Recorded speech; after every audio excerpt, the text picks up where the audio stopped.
Assalamualaikum warahmatullahi wabarakatuh. Saya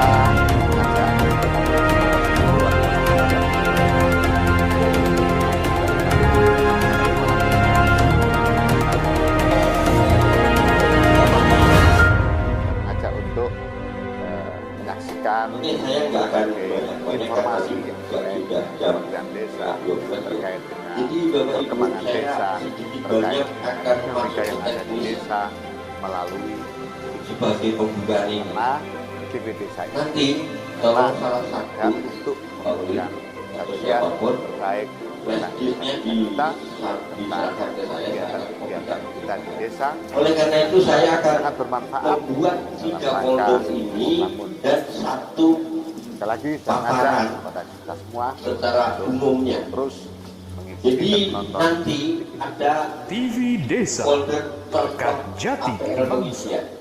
Penjelasan tentang Prabintek sertifikasi profesi bagi tenaga pendamping profesional sekabupaten Pasaman dijabarkan langsung oleh Ketua DPW APMDN Provinsi Sumatera Barat, yaitu Sugito Eskom, yang didampingi oleh Adi Prianto dan Devi Susanti beserta Yusriani. Ini nanti isinya. Adapun dasar dari kegiatan ini ialah sebagaimana surat keputusan Kepala BPSDM PMDTT nomor 10 tahun 2022 tentang pendamping profesional tahun anggaran 2022, keputusan Menteri Desa PDTT nomor 40 tahun 2022 tentang petunjuk teknis pendampingan masyarakat desa, dan surat keputusan Dewan Pengurus Pusat Asosiasi Pendamping Masyarakat Desa Nusantara nomor 7 tahun 2022 tentang paduan teknis APMDN dalam rangka persiapan sertifikasi profesi.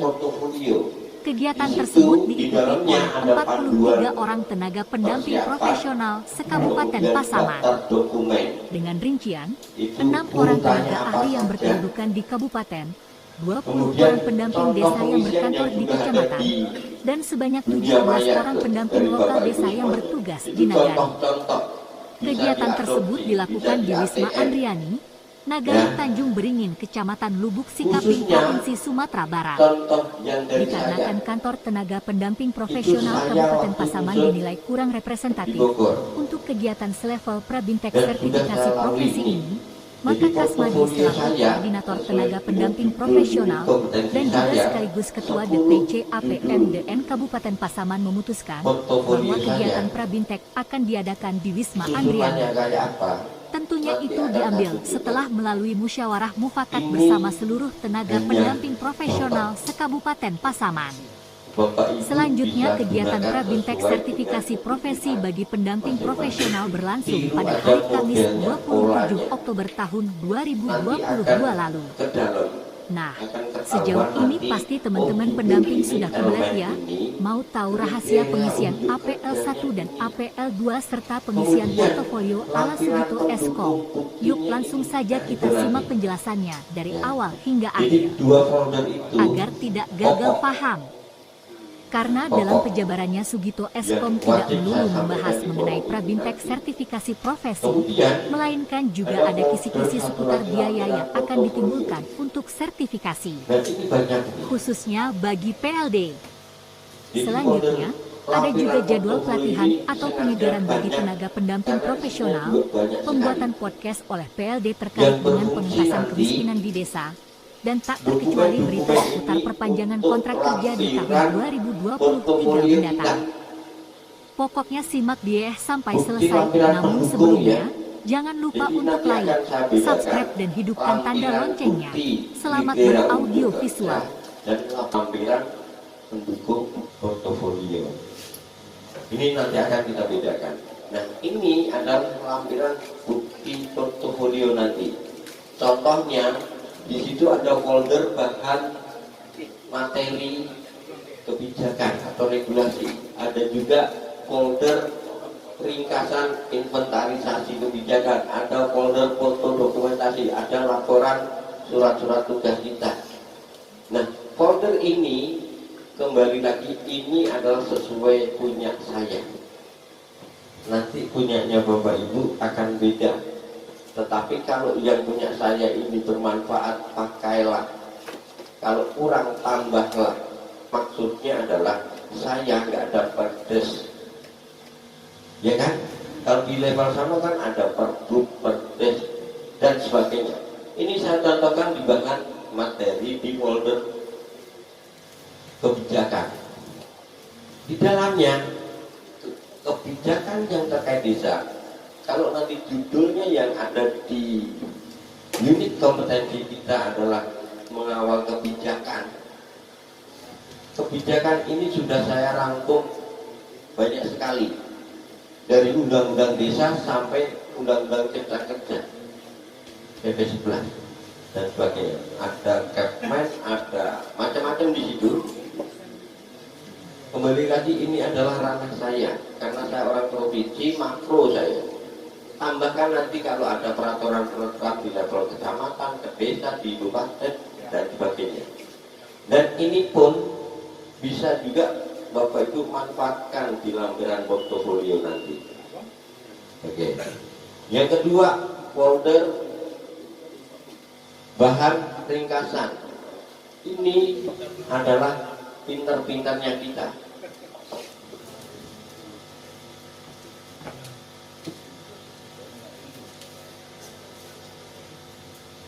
Nanti di unit kompetensi, judul dan elemen itu ada, kita disuruh mengukur unjuk kerjanya apa. Ini saya contohkan saja. Jadi dari semua kebijakan tadi saya mempunyai target, ya kan? Targetnya siapa? Kemudian kegiatannya apa? Contoh ya, ini contoh. Nanti ini adalah instrumen sosialisasi kebijakan saya kepada target ini. Target saya adalah CAPM kabupaten, OPD provinsi maupun OPD kabupaten, kemudian teman-teman kami KPU. Nah ini nanti untuk mengukur kriteria unjuk kerja kita di judul unit kompetensi. Runutnya nanti kita akan jelaskan di form. Nah, ini juga sudah saya pilah-pilah terkait dengan sosialisasi kebijakan tentang desa, tentang pembangunannya bagaimana, tentang advokasinya bagaimana, kemudian tentang bumdesnya pun. Dari semua kebijakan tadi kita filter, kita pilah-pilahkan mana segmen yang sesuai. Nah, ini semua nanti buat Bapak Ibu ikuti, modifikasi, sesuaikan dengan kebutuhan masing-masing. Oke, ini hanya contoh. Kembali lagi, ini hanya contoh. Demikian juga bahan-bahan yang lain ini, kayak surat tugas dan sebagainya. Bapak Ibu juga mungkin akan beda.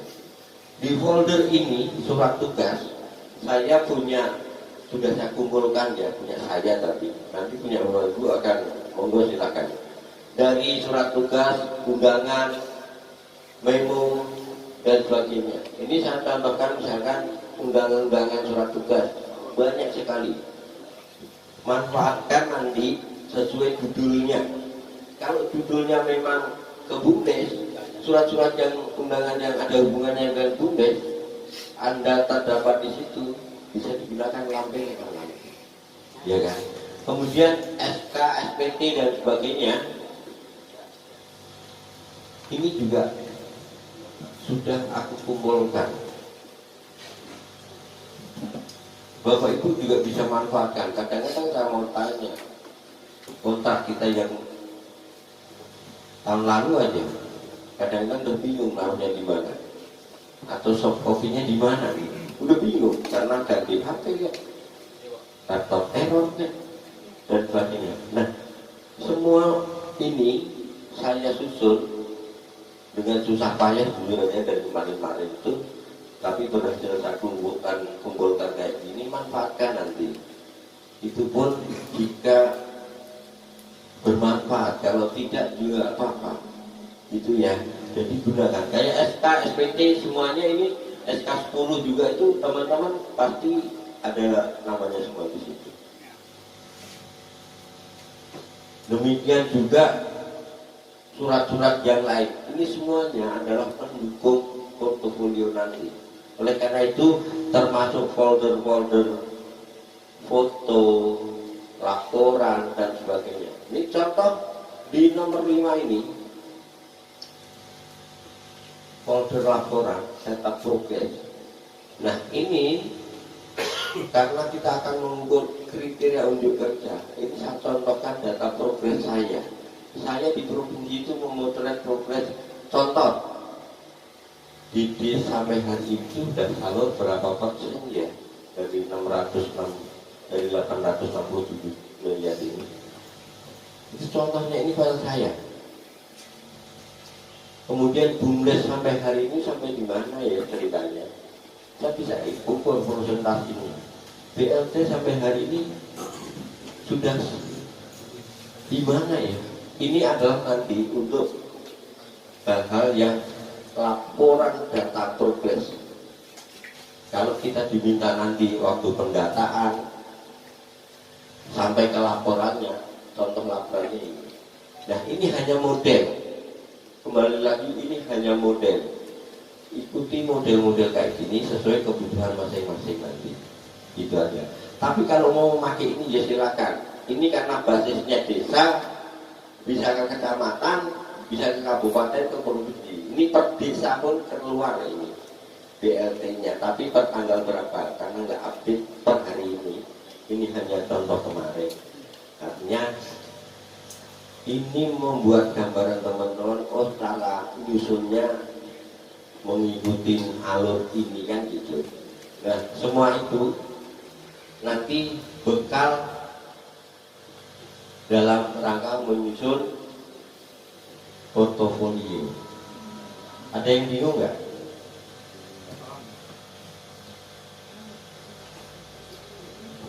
Hanya 3 folder ini Bapak Ibu sebenarnya yang ingin diingat. Nah, foldernya ini adalah panduan.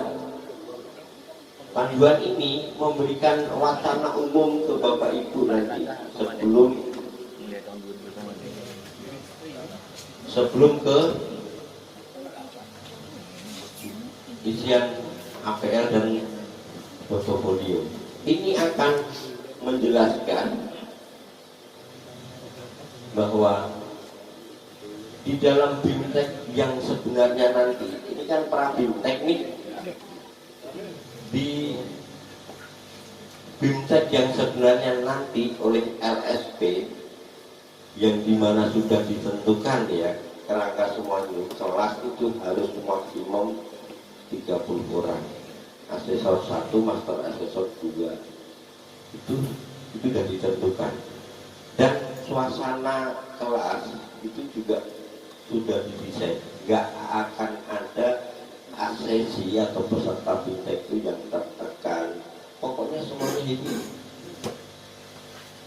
nanti kalau setelah menjalankan BIMTEK diuji mengaku kompeten tetapi diputuskan oleh asesornya tidak kompeten, bisa banding dan sebagainya, nanti pengetahuan di sana. Nah, slide ini juga akan memberi pemahaman bahwa apa yang disebut bukti yang relevan, daftar pertanyaan yang masuk, konten manajemen atau teknis skillnya bagaimana. Ini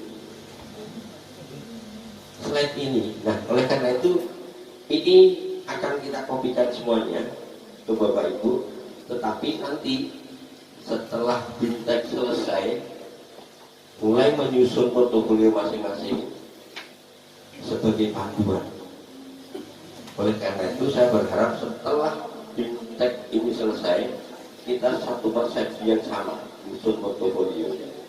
Oke, tuh. Nah ini karena kita sudah hampir jam 12, ini saya tekankan aja tentang terkait pemahaman umum dulu ini, karena nanti dalam melakukan asesmen ya, jadi saya mau tanya nih ke teman-teman semuanya, apa bedanya asesor, asesmen, asesi?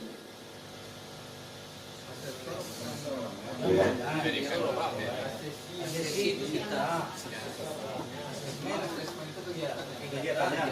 Nah, Oke, supaya kita paham sama-sama, asesi adalah peserta ini, dianggap asesi. Nah, prosesnya disebut asesmen. Nah, yang ngasih kayak pembimbingnya ini asesor. Jadi asesi ini di BIMTEK posisinya sekarang asesi. Nanti setelah BIMTEK itu kan akan berjalan kurang lebih 3 sampai 5 hari. Hari pertama itu akan dikasih pemahaman umum dan akan dibagikan map 1. Mapnya nggak diturun di mobil ya? Enggak ya? Oh enggak? Hah? Enggak usah lah. Jadi saya jelaskan aja. Jadi nanti kita di BIMTEK yang sebenarnya itu dibagi 3 map. Map 1 mungkin di hari pertama itu isiannya nanti APL tadi itu hanya untuk pelatihan, menguji. Kalau map 1 itu nanti orang yang tidak berpengalaman, ya. Nah, nanti bedanya apa dengan orang berpengalaman, kan gitu kan pertanyaannya. Nah, map 1 ini asesor akan menjelaskan pengisian form ini dan akhirnya diisi map 1 itu dikumpulkan, diverifikasi asesor. Sudah paham belum nih misinya? Masih ada yang salah nyentang nggak nih? Dan sebagainya. Untuk kasus yang tidak berpengalaman, artinya asesor menghadapi seorang asesi yang tidak berpengalaman, itu ceritanya. Nah, kemudian yang kedua dibagikan map kedua. Nah, map kedua itu sama, tapi asesinya itu orang yang berpengalaman. Orang yang berpengalaman itu nanti pengasesmennya nanti membuktikan jenis bukti portofolio biasanya. Nah, jenis bukti yang orang tidak berpengalaman itu nggak ada portofolio, tetapi melalui observasi, melalui daftar pertanyaan, melalui macam-macam. Nah, bedanya map 1, map 2 karena itu. Dan selanjutnya map 3. Nah, map 3 ini sebagai ujian Bapak Ibu. Jadi map 3 nanti sebagai ujian kepada asesi. Misalkan ini duduk berdua nih, harusnya APL itu kan diisikan nama masing-masing kan. Tapi nanti APL-nya ini diisi oleh dia, jadi kayak role play. Nanti yang ngoreksi nanti orang lain. Sebagai simulasi role play begitu. Nah, nanti akan dikoreksi oleh asesor yang ditandatangani oleh master asesor. Setelah itu dinyatakan kompeten atau belum kompeten. Di situ nggak ada urusan lulus tidak lulus, tidak. Hanya mengatakan Anda kompeten atau Anda belum kompeten. Makanya nanti di kolomnya ada K dan BK. Gitu. Oleh karena itu nanti kalau dinyatakan kompeten, map 3 ini akan dikumpulkan oleh admin LSP, diverifikasi dan disampaikan ke BNSP, akan dikeluarkan surat sertifikat asesor. Itu. Jadi prosesnya itu nanti di BIMTEK yang sebenarnya dengan LSP. Ada yang tanya? Cukup jelas. Jelas kan? Jelas. Nah, oleh karena itu pemahaman ini tentang melaksanakan asesmen, kemudian dokumen yang disiapkan dan sebagainya, ini kita mau melalui pemahaman umumnya saya sampaikan supaya nanti menjadi praktek baik setelah BIMTEK ini. Karena kita harus berbagi waktu dengan orang yang lain, saya akan menyampaikan ini sama sama persis dengan di kabupaten lah, sama persis. Oleh karena itu saya berharap dari 600-an sekian TPP satu pemahaman yang dulunya pemahaman melalui sosial media, YouTube dan sebagainya, akhirnya mendapatkan pemahaman ini. Termasuk kok APL dari Mas Dito kok sekian banyak, padahal kalau di petunjuknya cuma 3 kan banyak. Itu pertanyaan-pertanyaan yang harus dijawab. Karena apa Bapak Ibu? Bapak Ibu sebagai asesi ini kalau hanya ngejar sertifikat, ya memang benar cuma APL 1 sampai MAPA 2. Tetapi karena nanti ini adalah megang sertifikat asesor, itu harus paham itu APL semua itu. Itu ceritanya, itu aja sederhananya, kan gitu. Demikian juga bagaimana nanti di suasana menyambut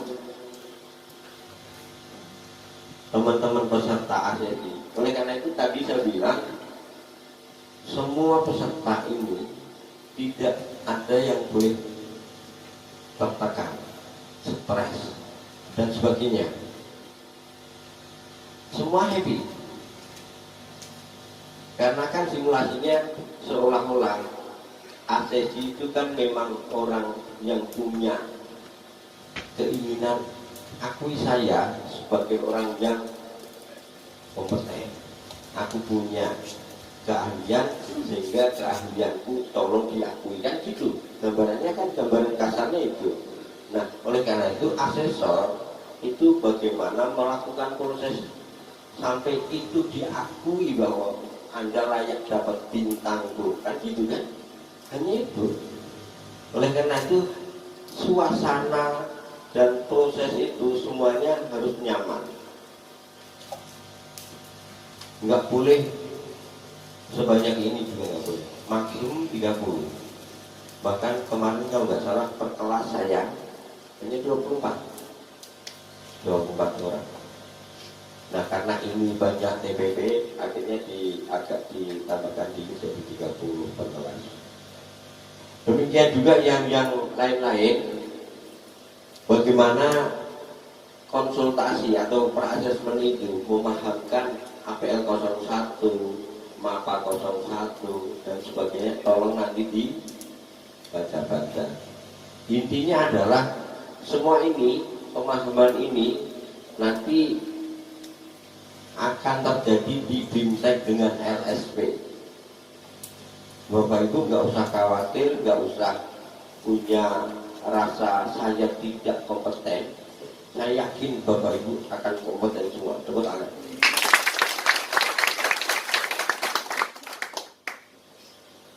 Nah, tadi saya bilang kenapa banyak banget di APL kita, termasuk ini kan AK02 dan sebagainya. Memang benar tidak terkait dengan ASESI yang saat ini lagi dibimbing.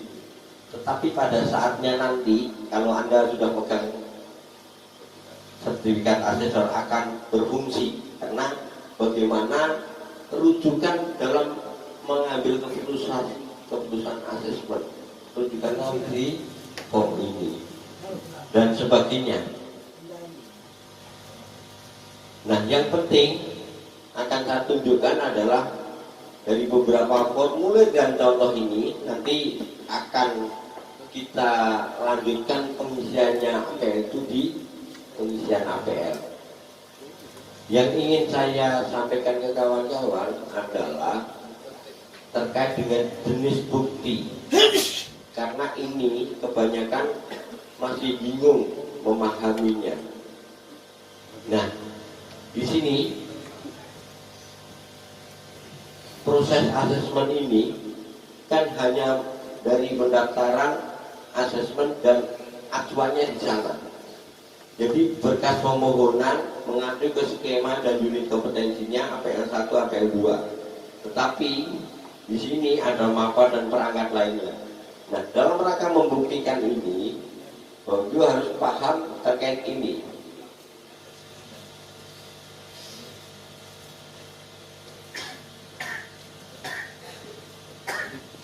Terkait dengan bukti kompetensi. Ini kan di situ kan untuk merujuk ke bukti yang nanti kaitannya dengan APL 02 ini harus tahu bedanya antara bukti langsung dan bukti tidak langsung. Apa itu bukti langsung, apa itu bukti tidak langsung. Dan di situ dijelaskan bahwa bukti kinerja dari aktivitas kerja yang dilakukan oleh asesor sesuai dengan tugas pekerjaan. Bukti kinerja, karena nanti akan dipahamkan kriteria unjuk kerja. Jangan sampai bingung dengan bukti fisik, misalkan BRP, berita acara. Jangan sampai bingung dengan itu. Saya mau tanya, apakah BRP itu masuk kriteria unjuk kerja judul Ibu? Belum tentu. Karena misalkan judulnya melakukan fasilitasi pendataan desa, berbicara BRP, sekolah. Kriteria unjuk kerjanya bukan itu. Kan yang dibingungkan itu. Kadang-kadang kawan-kawan masih confused dengan itu, tuh. Betul. Nah, itulah nanti di APL kita berikan pemahaman. Oleh karena itu berita acara BRP, surat undangan dan sebagainya itu pendukung, bukti pendukung portofolio kita. Nah, bukti kinerjanya apa? Kan itu nanti dijelaskan. Nah, itu intinya di sana nanti. Tapi itu nanti pengisian APL dan sertifikat. Oleh karena itu, mulai sekarang kita harus membayangkan bukti langsung dan bukti tidak langsung. Karena nanti jawaban itu akan ke sini. Apa itu kompetensi? Anda disebut kompeten di bidang ini, itu bagaimana ukuran kerjanya? Kriteria untuk kerjanya apa? Saya diakui oleh BNSB, saya programmer handal misalkan. Kira-kira itu Bapak Ibu. Jadi ini bahan nanti di copy masing-masing ke plastik. Nah, oleh karena itu untuk sementara paparan-paparan kayak gini nanti tolong dikonsumsi. Contoh-contoh itu diperhatikan sambil menyusun portofolio masing-masing. Kita langsung pengisian APL dan menyusun portofolio. Bisa copy ke flash disknya Mas. Jadi nanti bisa didistribusikan ke semuanya. Saya copy ke flash disk salah satu dulu. Yang kedua, saya informasikan juga ke teman-teman bahwa barusan saya di WA oleh panitia pelatihan P3PD. Kemungkinan pelatihan P3PD dari Jakarta itu ini antar-antarnya tanggal 8 sampai kalau nggak salah 11 November. Itu antar-antarnya. Saya barusan dapat WA dari kedua dari P3PD itu untuk segera mengirimkan daftar nama-nama dan nama pelatihnya. Nah, ini kemungkinan juga artinya apa yang saya tadi sampaikan, agenda sertifikasi, agenda pelatihan P3PD, rakor provinsi dan sebagainya ini akan menumpuk-numpuk. Oleh karena itu teman-teman monggo siasatin pekerjaan hariannya juga tolong di manage dengan baik, gitu ya. Jadi mudah-mudahan tidak bentrok dengan agenda lain. Kenapa ini agak banyak ya? Karena terutama lampiran tadi, lampiran terkait dengan surat tugas, kemudian foto-foto dan sebagainya tadi, ini banyak sekali sehingga ini hampir 1,2 giga kalau tidak salah. Nah, itu nanti bisa dimanfaatkan teman-teman. Intinya saya akan sampaikan ke kawan-kawan ini pakem-pakemnya. Nanti setelah saya selesai menyampaikan, bisa saja dilanjutkan Bang Kasmadi atau Bu Betty, susunlah bersama-sama kalau memang mentargetkan cepat selesai lebih baik, dan setelah selesai dikumpulkan satu cover seragam, kasihkan ke provinsi. Nanti biar kami segera juga menyusun, siapa tahu karena pasaman lebih duluan nanti diagendakan duluan. Nah itu kan kebetulan. Yang jelas setelah BIMTEK ini kami akan mendapatkan mandat menyusun nama-nama yang akan direkomendasikan di agenda BIMTEK yang sebenarnya oleh LSP. Nah itu karena saya juga hanya menjalankan perintah. Jadi ini LSP pun nggak akan memerintahkan DPW jika kita juga nggak mengusulkan nama-nama yang sesuai dengan baik di form pendaftaran online dan data yang ada di portofolio teman-teman. Oleh karena itu portofolio disusun dan dikirimkan ke DPW lebih cepat, lebih baik. Gitu ya.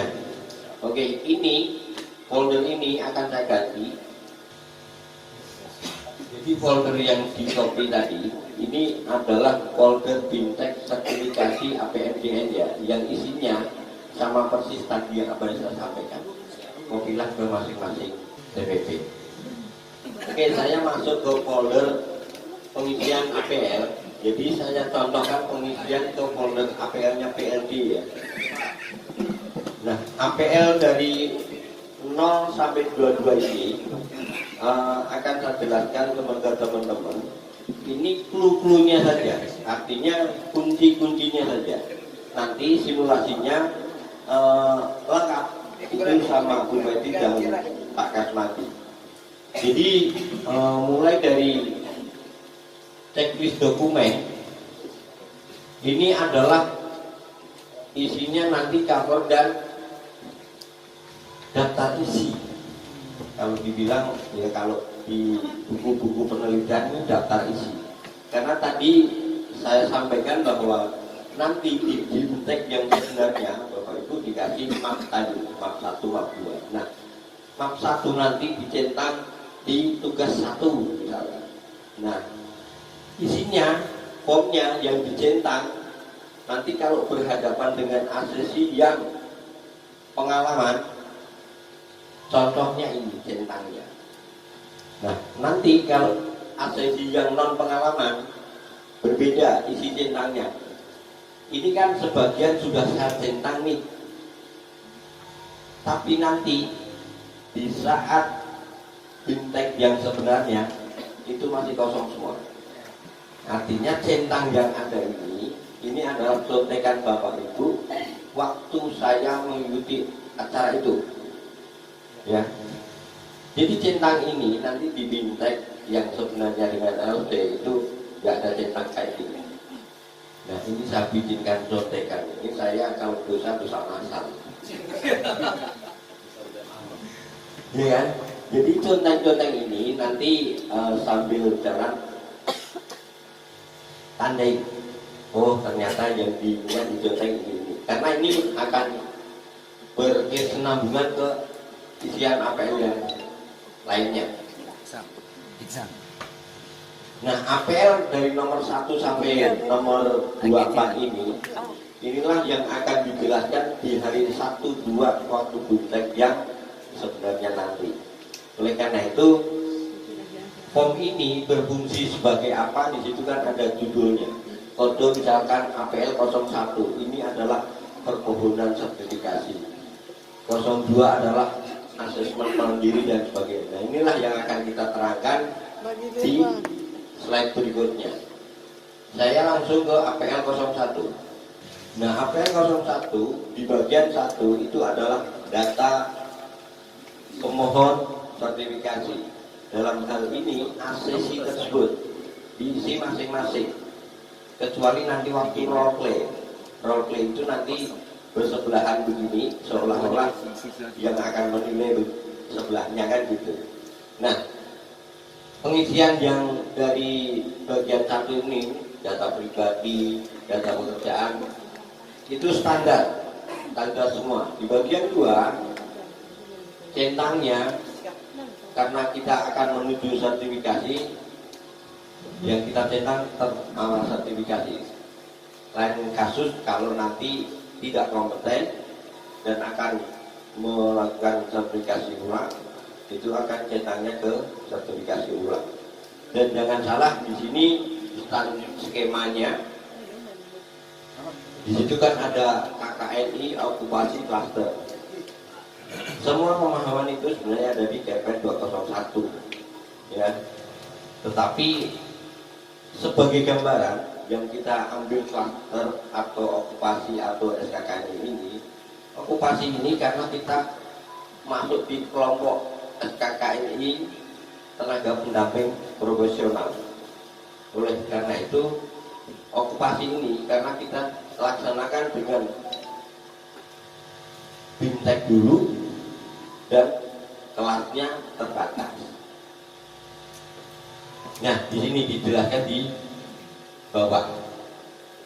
Di bagian 2 itu daftar unit kompetensi itu sesuai skema masing-masing. Contoh ini adalah PLB, di mana PLB itu ada 8 judul unit kompetensi.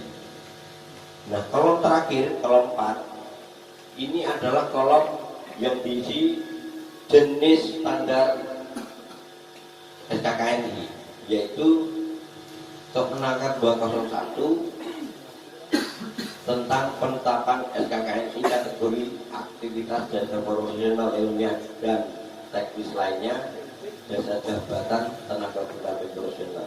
Jadi jabatan pendamping profesional itu secara sah sudah masuk KPLI-nya Naker, dan profesi kita sudah sah menjadi profesi pendamping profesional, guru, akuntan publik dan sebagainya. KPLI-nya macam-macam, lain-lain. Nah, KPLI kita, SKKNI kita masuk di jabatan tenaga pendamping profesional. Nah, kolom 4 ini diisi seragam sama seperti itu. Yang membedakan hanya judul skemanya masing-masing. Kalau PD nanti ada 15 di sini, kalau PLB 8 gaji. Nah, kemudian di bagian 3 yang harus diperhatikan adalah ini persyaratan dasar. Bukti persyaratan dasar sesuai dengan Kepmen 201. Jangan bingung nanti dengan portofolio dan CV. Jadi yang dimaksud dengan bukti persyaratan dasar, perhatikan dengan seksama poin nomor 4. Kalau PLD, di situ akan tertulis nanti isinya fotokopi ijazah minimal pendidikan sekolah lanjutan tingkat atas, skema PLD. Nanti kalau skemanya TAPM, di situ S1 pengembangan. Ini bukti standar sesuai Kepmenaker. Oleh karena itu kuncinya ini di poin nomor 4. Di nomor 4 itu yang akan membedakan teman-teman nanti di isinya, karena nanti sekali lagi kosong, termasuk centangnya ini kosong waktu BIMTEK di hadapan LSP dan asesor master begitu. Nah, di lembar ini yang terakhir adalah di sini nanti akan ditandatangani oleh pemohon, dalam hal ini asesi. Dilanjutkan nanti setelah selesai semua mat itu akan dikoreksi oleh admin LSP, dalam hal ini nanti BPSDM yang akan melukis ini semua. Setelah apa urutan dari bagian 1, 2, 3 tadi sudah benar. Itu. Oke, saya lanjutkan ke APL 02. Nah, ini titik kritisnya di sini. APL 02 ini akan menceritakan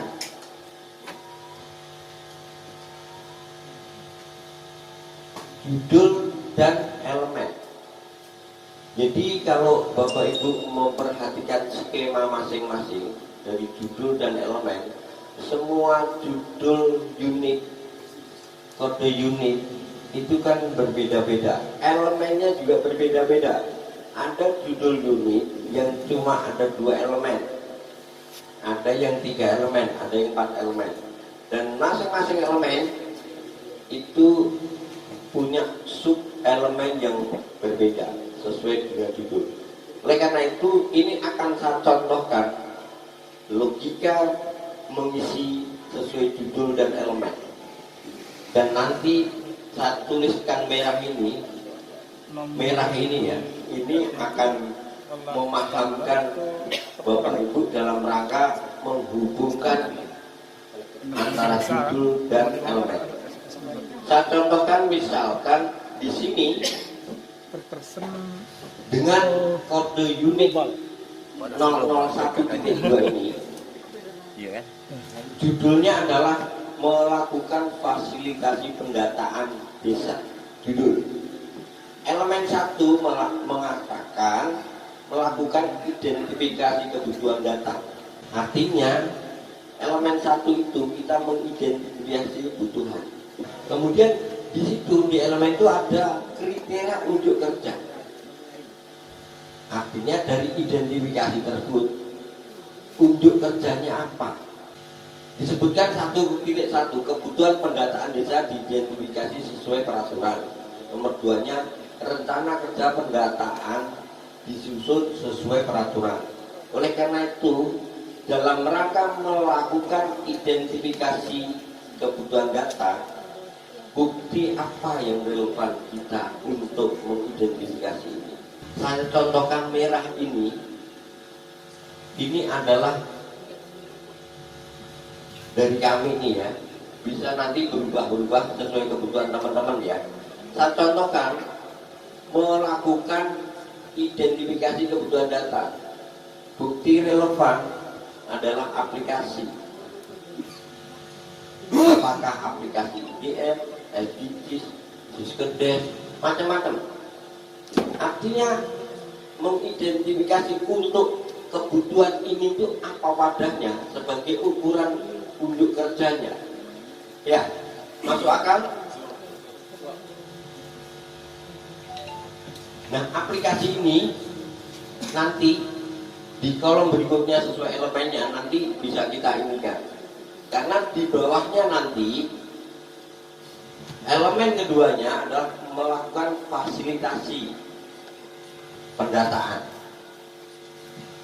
Elemen kedua sebagai unjuk kerjanya apa? Kan di situ ditunjukkan 2.1-nya sosialisasi kegiatan pendataan desa dilakukan kepada tim pendata desa sesuai peraturan. Kemudian 2.2 pengambilan data dan pemutakhiran data oleh tim pendata dipastikan didampingi oleh dan dilaksanakan sesuai peraturan.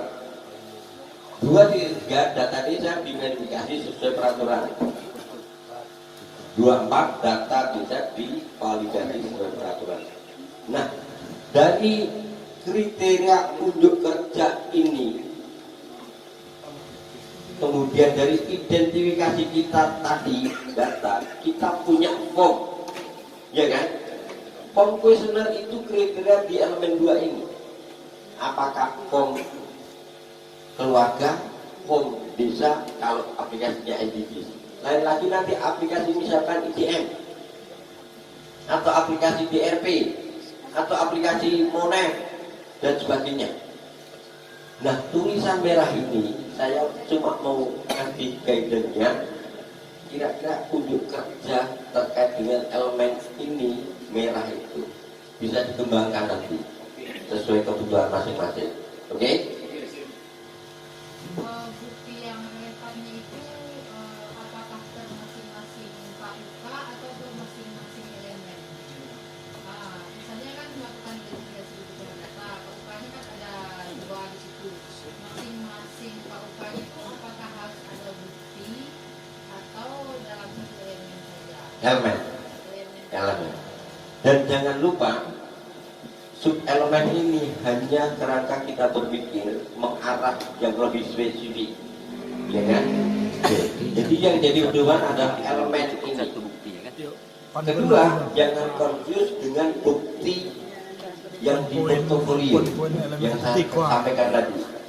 Kalau bukti portofolio itu adalah bukti pendukung portofolio. Kalau ini bukti unjuk kerja.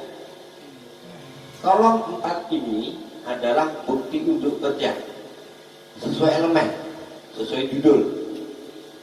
Oleh karena itu bukti lampiran di portofolio itu bisa digunakan di beberapa judul nanti yang relevan.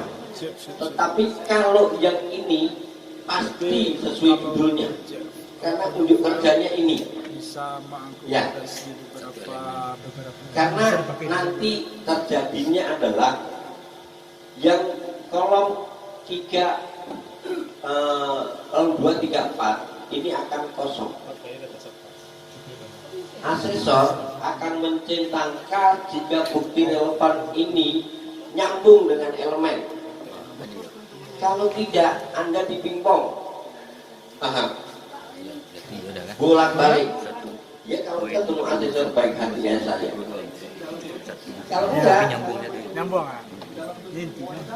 ya ini hanya narasi. Ini hanya narasi, hanya tulisan kayak gini. Belum dibuktikan dengan fisik, belum. Nanti waktu nyusun portofolio kita buktikan secara fisiknya. Nanti setelah ini. Artinya di kolom 4 ini Bapak Ibu tunjukkan narasinya. Kalau misalkan Bumdes ya Bumdes, kalau BRP ya BRP misalkan. Tetapi harus nyambung ke elemen dan judul. Ada yang masih bingung? Di sini yang kebanyakan pada bingung di sini karena confuse dengan portofolio. Nah, oleh karena itu, saya akan lanjutkan ke contoh yang berikutnya. Elemen 3 itu kan melakukan fasilitasi penyusunan laporan.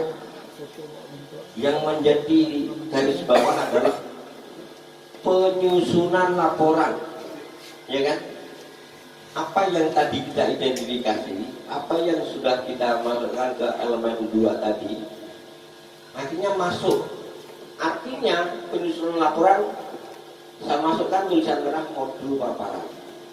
Artinya dari apa yang saya identifikasi, kemudian saya membuat paparan nih, paparan misalkan tentang IDM atau SDGs yang saya sosialisasikan ke desa atau ke OPD atau ke TAPM, itu adalah modul.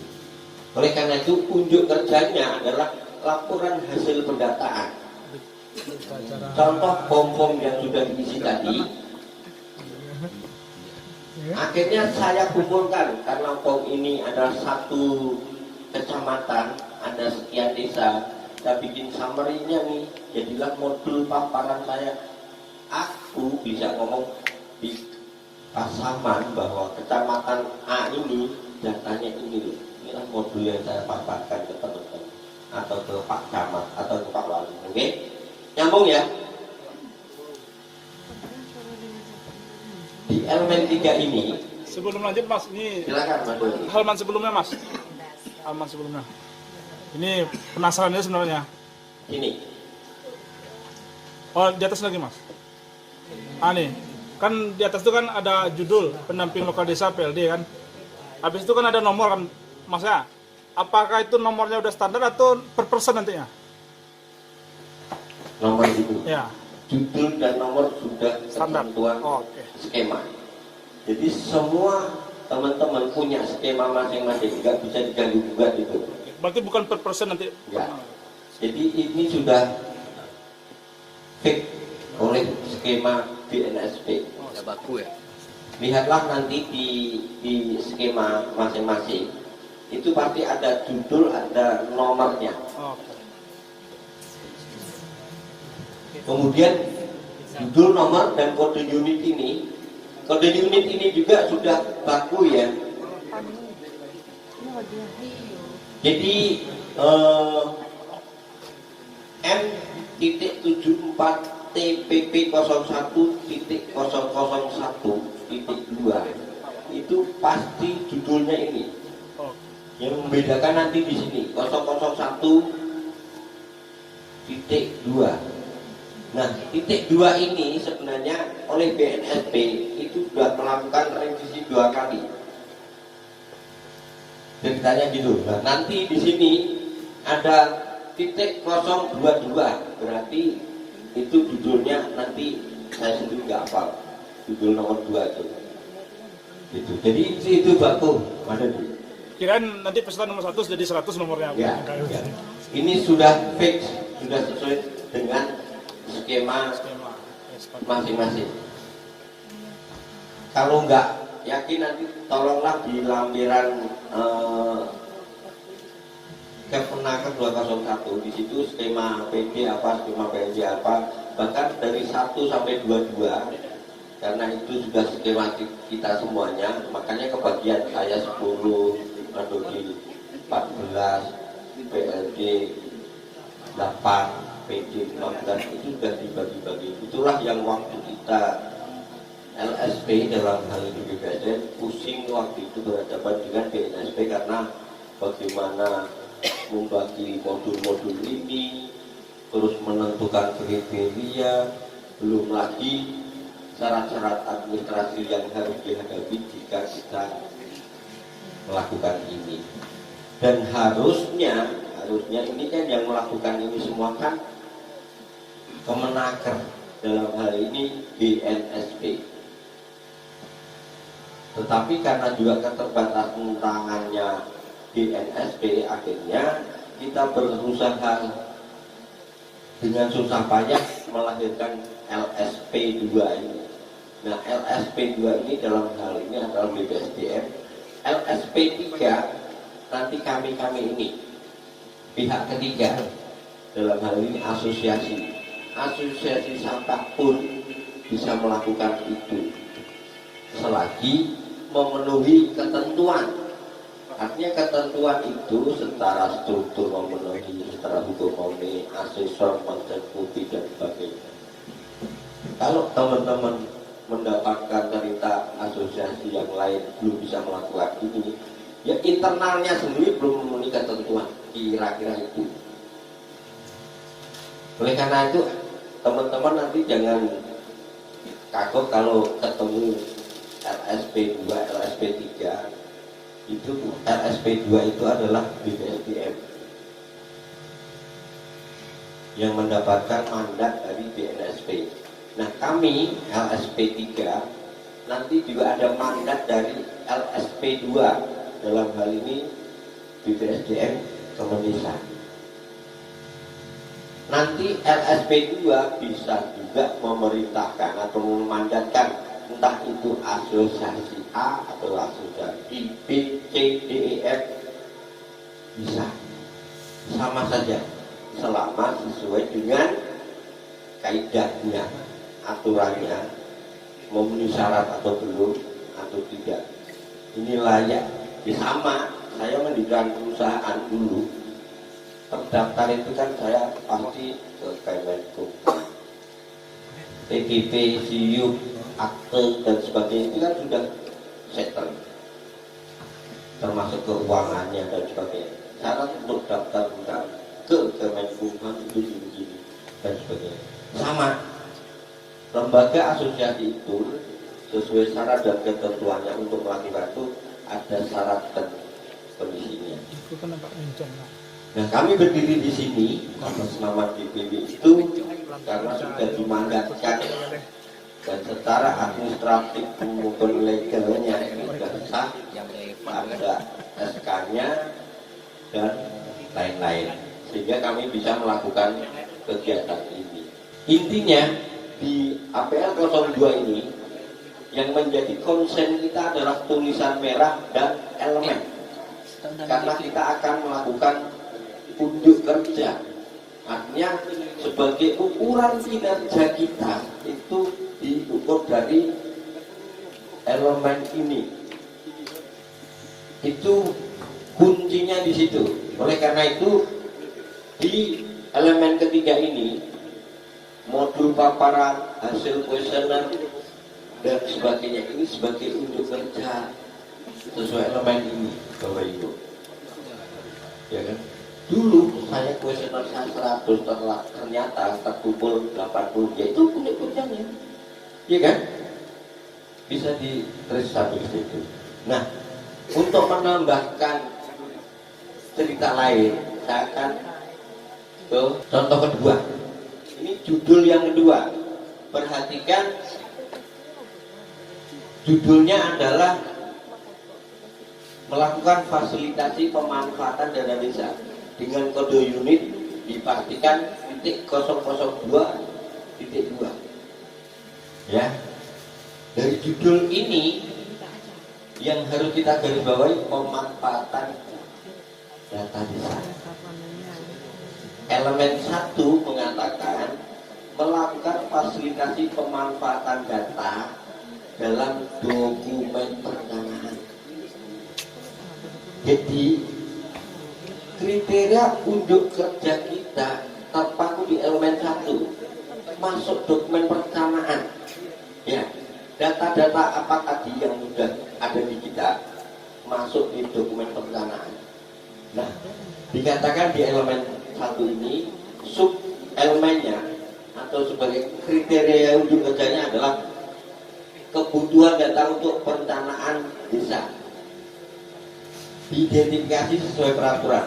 Kemudian duanya kegiatan perencanaan desa berbasis data. Tiganya data desa dipastikan digunakan dalam perencanaan desa. Nah, dari sini kami mencoba mengukur kriteria unjuk kerjanya dari dokumen-dokumen yang ada di kita. Contohnya bukti yang relevan. Kalau kita ngomongin dokumen perencanaan, kan pasti ada RKP, RPJM, Perbu, dan sebagainya, macam-macam, Perdes dan sebagainya. Itu adalah kriteria-kriteria yang akan mengacu ke unjuk kerjanya. Nah, nanti monggo sesuai dengan masing-masing Perbu, Perdes dan sebagainya ini, nanti yang jelas narasi ini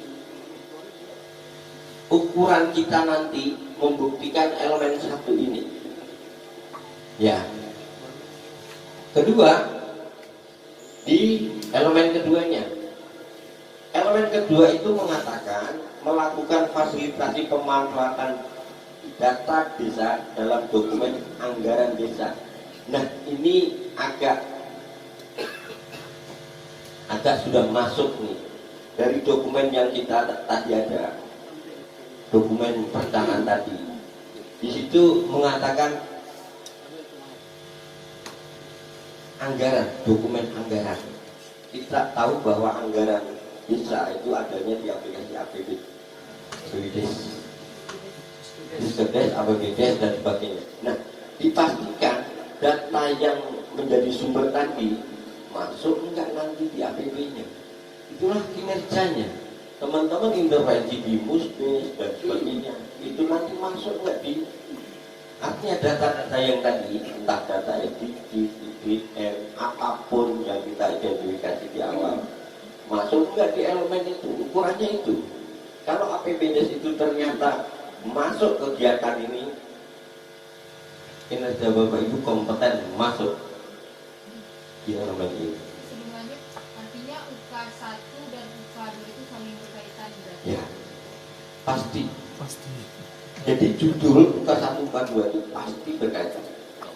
Nggak akan jauh melencengnya.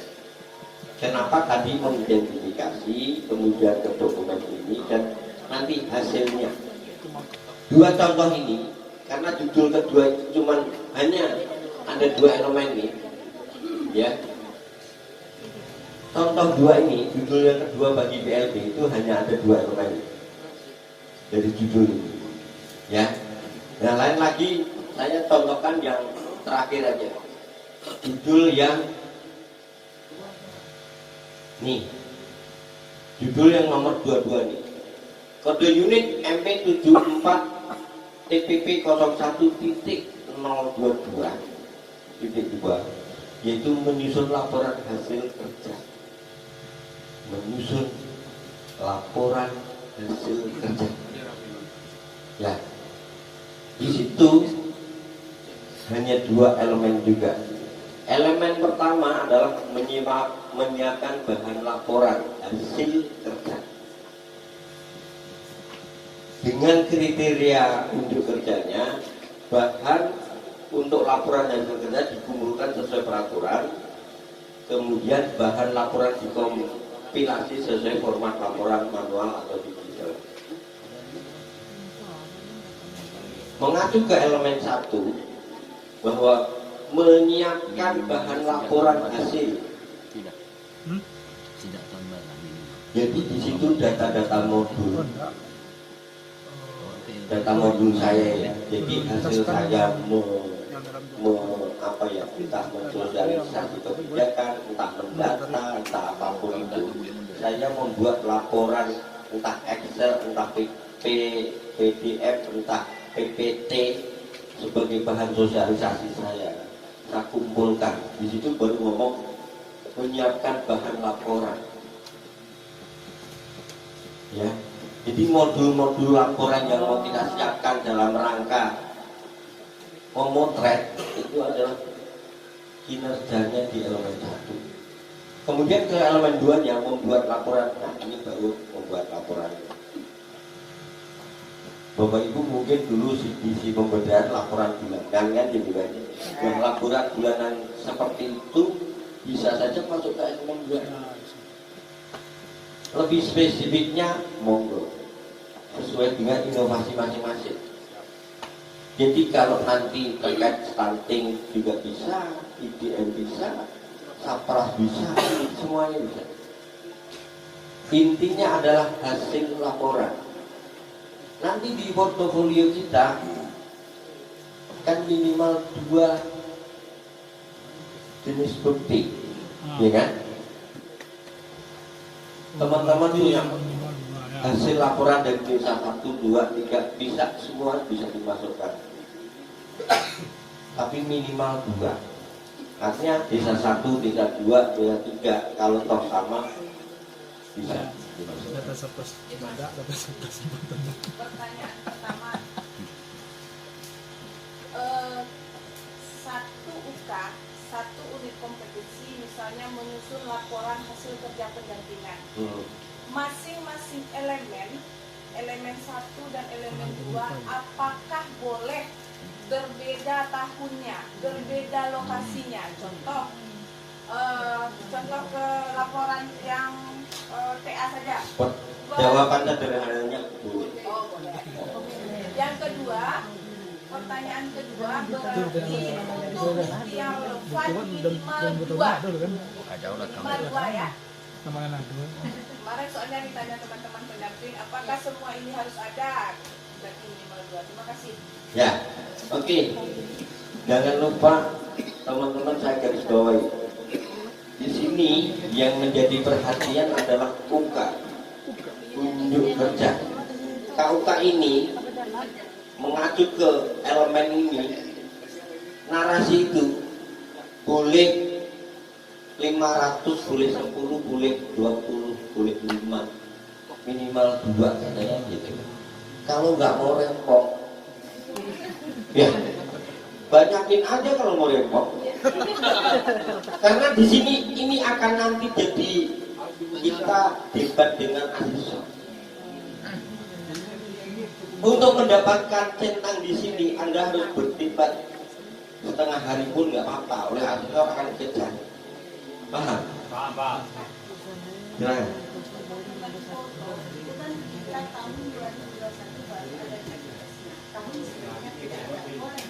Boleh, nggak masalah. Jadi baik yang pakai biotek dan tidak itu nanti sebagai lampiran bukti.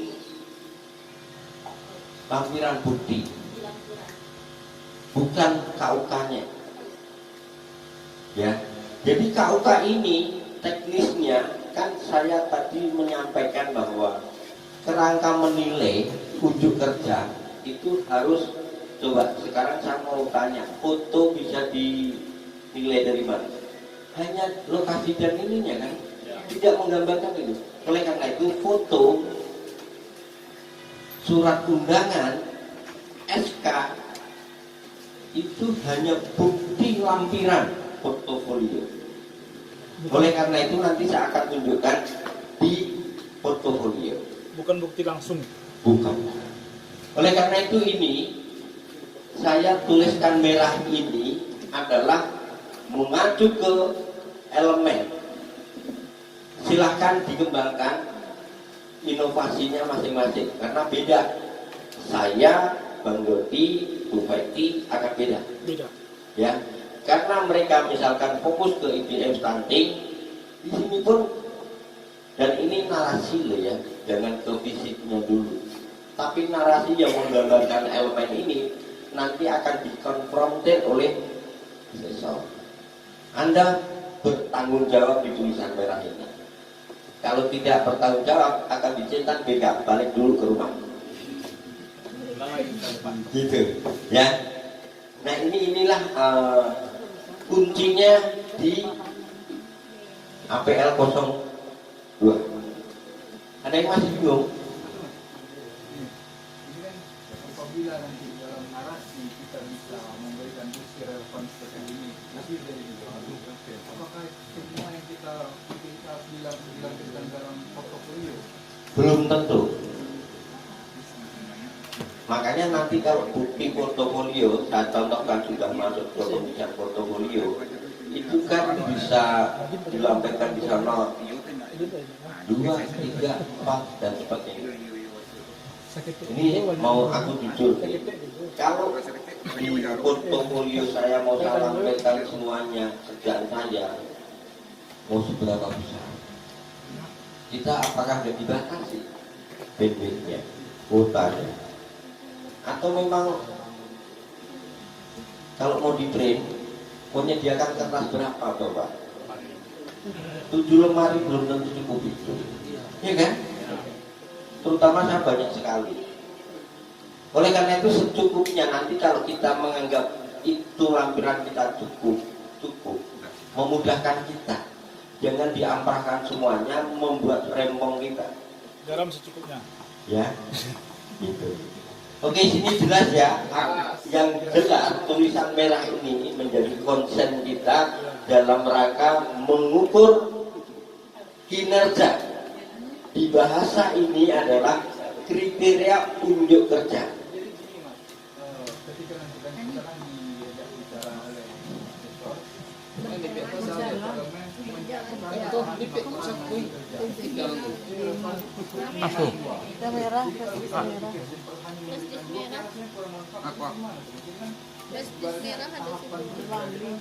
apakah itu jadi penilaian ketika kita memberikan 2 dengan sekarang untuk berpermintaan paling minimum 4 kalau data itu kan paling tidak dalam kegiatan itu ada gitu kan. Misalnya kita hanya ingin 2, penilaian mereka ini nggak lengkap, nanti kita dianggap nggak kerja, nggak apa, belum kompeten gitu. Ya, jadi 2 itu pun dari satu sisi. Bapak itu kan tidak cuma misalkan dana desa, itu bukan cuma BLT, bukan hanya calon, bukan hanya stunting, bukan hanya bundel. Kalau 2 itu dari 1 aja, kan mudah kan? Kalau misalkan kurang, ditambahkan dari modul yang lain, BLT misalkan, bisa tambahkan ke bundel. Kan modul-modul itu intinya nggak keluar dari elemen. Ini loh yang menjadi ukuran. Nih, saya itu mau nimbang, ini beratnya berapa kilo ya? Ya, kan barangnya. Oleh karena itu, acuan utama adalah elemen. Kalau kurang jelas di elemen, lacak di sub elemen yang KUK ini. Nah, lebih jelasnya nanti waktu nyusun portofolio saya kasih gambaran. Tetapi kerangka berpikir kita dari tulisan merah ini yang mengacu ke kriteria pengukuran untuk kerja. Nah, contohkan ini. Mudah-mudahan mewakili dan kembangkan sesuai inovasi masing-masing, sesuai dengan posisi kita masing-masing, skema kita masing-masing. Kemudian lanjut ke MAPA 01. Ini adalah merencanakan aktivitas dan proses asesmen. Ini fungsinya nanti kalau Bapak Ibu sudah melalui BIMTEK yang sebenarnya dan sudah dinyatakan kompeten, diharapkan bisa menyusun atau bisa merencanakan proses asesmen. Itu harapan dari LSP maupun DNSP.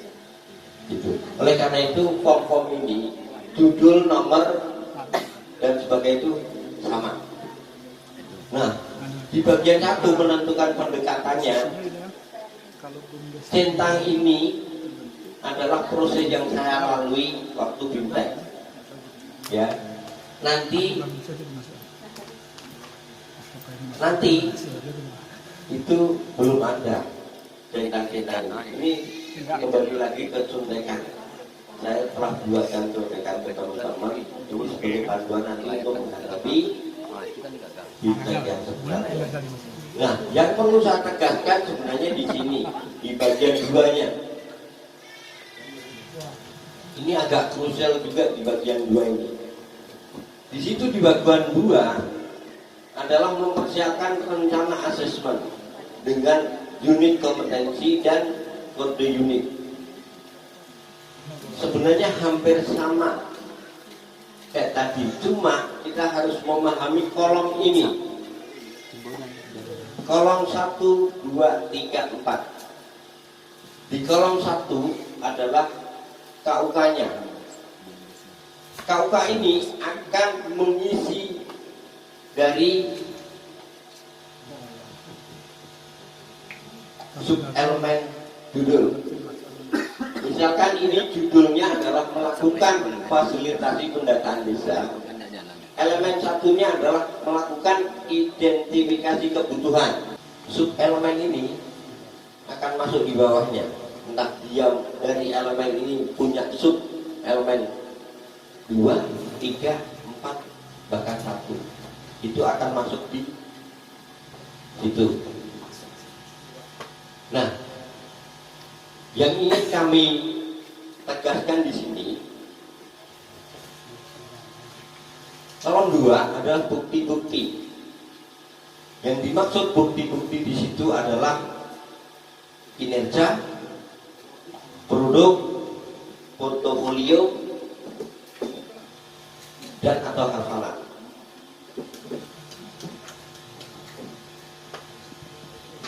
Dan ini juga akan mengidentifikasi nanti apakah kita bertemu dengan asesi yang non pengalaman atau pengalaman.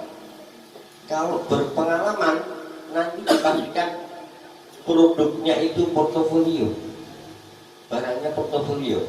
Kalau orang yang berpengalaman, tapi kalau orang yang non pengalaman tidak ada portofolio. Nah, berikutnya di jenis bukti ini untuk membuktikannya. Saya mau tanya, L, TL, dan T. Apa itu singkatannya? L langsung, TL tidak langsung, T tambahan. Tadinya yang banyak arti tadi kita satukan arti.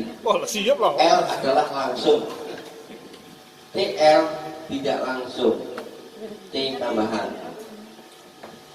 Saya berikan contoh biar lebih paham. Bukti langsung. Bukti langsung itu Bapak Ibu jika ketemu asesi yang contohnya begini, dia menyodorkan dokumen padahal dia baru lulus STM kemarin, tapi mengaku tukang les paling jagoan di daerah itu, supaya dia mendapatkan sertifikasi saya adalah orang paling kompeten tukang las di daerah ini, yang gitu kan.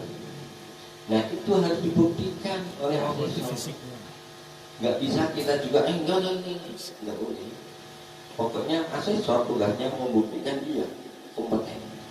Oleh karena itu asesor akan mengadakan asesmen dengan model antara apakah itu melalui daftar pertanyaan, wawancara, atau langsung observasi. Kalau kita mengobservasi sampai misalkan di mana dia ngelasnya dengan benar enggak ngelasnya, bukti langsung itu contohnya kayak itu bukti langsung. Saya bandingkan dengan bukti tidak langsung. Di sini dicontohkan portofolio. Portofolio Bapak Ibu ini itu kan terdiri dari entah dokumen tahun 2010, 2011, 2018, 2021 kan gitu kan. Kejadiannya udah kemarin-kemarin, tetapi Anda memang melakukan itu dan Anda kompeten bisa, ya kan? Nah, bukti portofolio itu adalah salah satu bukti langsung, tidak langsung, ya. Tergambar ya, artinya gambaran dari langsung dan tidak langsung dari dua contoh tersebut, kami yakin Bapak Ibu bisa membayangkan dan mengilustrasikan. Nah, T, bukti tambahan, itu diperlukan jika dari apa yang kita dapat dari sisi asesor itu belum dapat keyakinannya, itu dibutuhkan bukti tambahan yang berupa entah itu pertanyaan wawancara atau memang tes tertulis. Itu bukti tambahan yang dimaksud. Oke, ada yang masih bingung? Silakan Mas Dodi. Terkait langsung nih Bang. Tadi kan contoh Mas Gito kan tukang las dia kan. Anggaplah ini kan ada juga kawan-kawan yang XPDTI istilahnya. Nah, yang sekarang itu mengakumulasi laporan bulanan, laporan mingguan terkait dengan surplus kan. Nah, pertanyaannya, apakah pada saat nanti asesmen kita bisa bawa laptop? Contoh ya, bisa Mas ya? Oh bisa, terima kasih. Itu saya Mas. Saya, misal contoh, apa bukti Anda secara langsung melakukan laporan bulanan? Ini loh filenya ada. Nah, kalau nggak bawa laptop gimana caranya Mas? Nah, bisa ya? Thank you Mas. Itu pun saya buktikan dengan nanti waktu nyusun portofolio saya. Waktu mengisi portofolio urutan itu ada, nanti bisa dijelaskan. Yang jelas, kalau memang secara soft nggak diakui, Bapak sediakan 7 lemari atau kertas berapa ratus gram di sini. Itu aja, iya kan? Itu. Mas, satu lagi Mas. Silakan. Ini terkait dengan elemen 2, melakukan fasilitasi tahapan pembentukan BUM desa. Itu kan ada UK 2, 22, 23, 24. Semisal 2.1 pembentukan tim pendirian BUM desa difasilitasi sesuai peraturan. Ini oke. Terus 2.2 peraturan desa tentang BUM desa ditetapkan sesuai peraturan. Oke gitu. Selanjutnya 2.3 anggaran dasar atau ADRT ditetapkan sesuai peraturan. Oke. Nah, 2.4 ini jadi pertanyaan. Kenapa kelayakan usaha BUM desa disusun sesuai jenis usaha, sementara BUMNAKnya mandek gitu. Nah, ini kan di antara 3-4 poin, ini ada 1 poin yang tidak terpenuhi. Nah, ini bagaimana ini Mas? Pertanyaan saya kembalikan terkait dengan mandeknya itu apakah masuk ujung kerjanya? Pertanyaan saya balik dulu. Alasan mandeknya nggak jalan modalnya setelah kita setor modalnya itu apakah pembelaan Anda? Bagi saya nggak ada urusan itu. Yang kita nilai Anda sesuai kriteria ujung kerja ini melakukan ini Kalau Anda sudah melakukan kegiatan ini, urusan di lapangan masalah laporannya nggak benar, modalnya nggak disetor kembali, itu udah urusan lain. Walaupun Ya. itu gagal, ada masalah. Jadi jangan confuse ke hal-hal yang akhirnya kita dicampur aduk nih. Oke? Itu. Oke? Oke Mas. Berarti walaupun isi Kembali lagi salah satu poin kok ke gagal, yang bunda juga nih. Ini kasuistik juga. Contohnya cara adalah di Kota Pariaman dan di Bekas Madit, Kota bukan cara Sawah bertahu. Di situ ada Bumdesma UPK kan. Iya. ya. Kebetulan Tapi dua jatuh kan. daerah tersebut nggak ada. UPK nggak ada. Bumdesma pun sekarang masih meraba-raba berada. Oleh karena Kayak itu, pengembangannya. strategi kita Sosialisasi ini baru itu Bang. jangan dilihat dari apa yang ada di lapangan dulu, tetapi dilihat dari sisi kita melakukan apa. Karena dari sisi kita melakukan apa, itulah yang akan dinilai. Contoh, walaupun nggak ada transformasi UPK di daerah itu, jangan lupa Bapak Ibu punya PP 11. Disampaikan itu di 3. sebelah.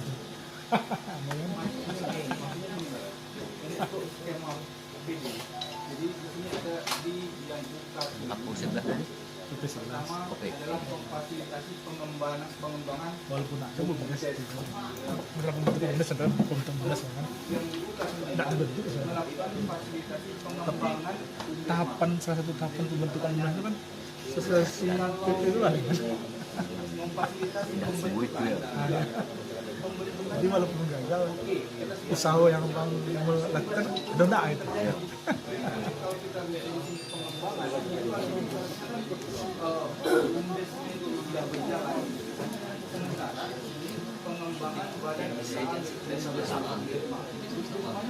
Ada beda. Minimal ya. tidak ada pengembangan desa tidak ada pengembangan yang Oke.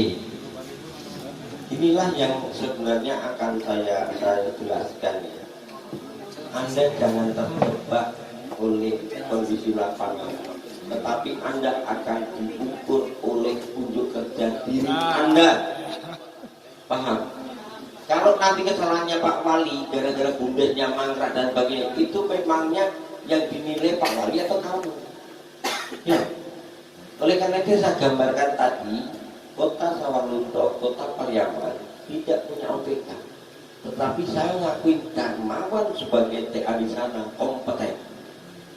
Saya sebagai asesor mengasesi Darmawan, Anda kompeten walaupun di situ nggak ada dulu. Tidak kenal itu.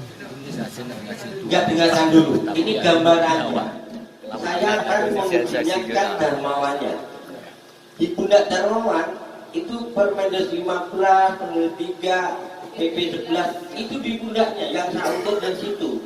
Masalah berhasilnya di Pak Wali dari 55 desa itu sudah nomor 3. Paham? Oleh karena itu bumdes yang sudah terbentuk mau dikembangkan. Sekarang kasusnya kalau sosialisasi sudah kita lakukan, yang dinilai sosialisasinya atau yang sudah berkembangnya sono? Iya. Tidak paham ini. Kembalikan ke elemen. Mau menerjemahkan pramuka atau ke elemen? Ya. Elemen. Jadi yang sebagai ukuran itu elemen. Nanti baru UKA. UKA itu nanti akan diportofolio di UKA nanti akan dibuktikan di portofolio. 2 wale belakang. Ya. Jadi UKA itu di sub elemen itu akan kita buktikan di portofolio. Coba lihat nanti di susunan portofolio saya. Ya. Jadi harapan saya Bapak Ibu jangan bingung, jangan dicampur adukan. Kebanyakan teman-teman masih bingung mencampur adukan ini, masalahnya itu. Oke? Jadi yang mau kita nilai itu adalah unjuk kerja masing-masing kita, bukan Bumdes ya? kerjanya bumdes atau Pak Walinya, bukan. Silakan bertanya. Kalau kayak gitu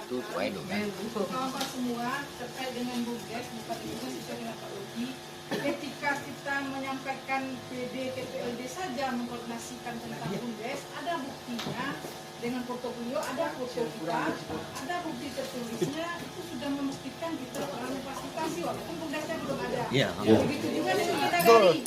Kemendagri kita ke KUHK terkait dengan BUMDes. Ada dokumentasi kita, ada di DRP, ada pula tertulis. Itu sudah membuktikan bahwa kita memfasilitasi BUMDes, baik itu BUMDes ataupun BUMDes bersama.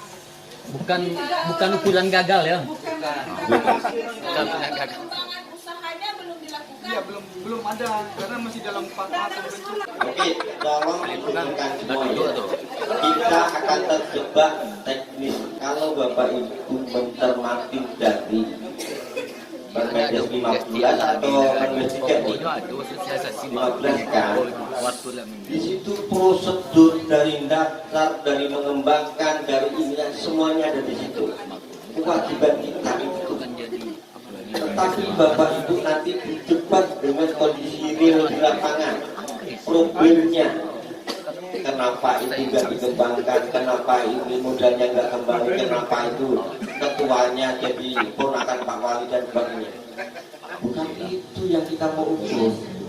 Oleh karena itu berpedoman nanti di judul nomor 1 tadi kebijakan. Kalau Anda tidak maju ke kebijakan, berarti Anda tidak pernah mensosialisasi ini.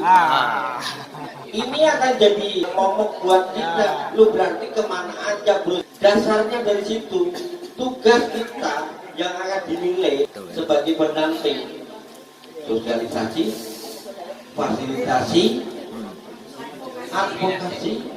Makanya kuncinya nanti kalau di elemen ini ada di, pasti nanti akan di kalau demikian juga judul-judul yang lain. Ya.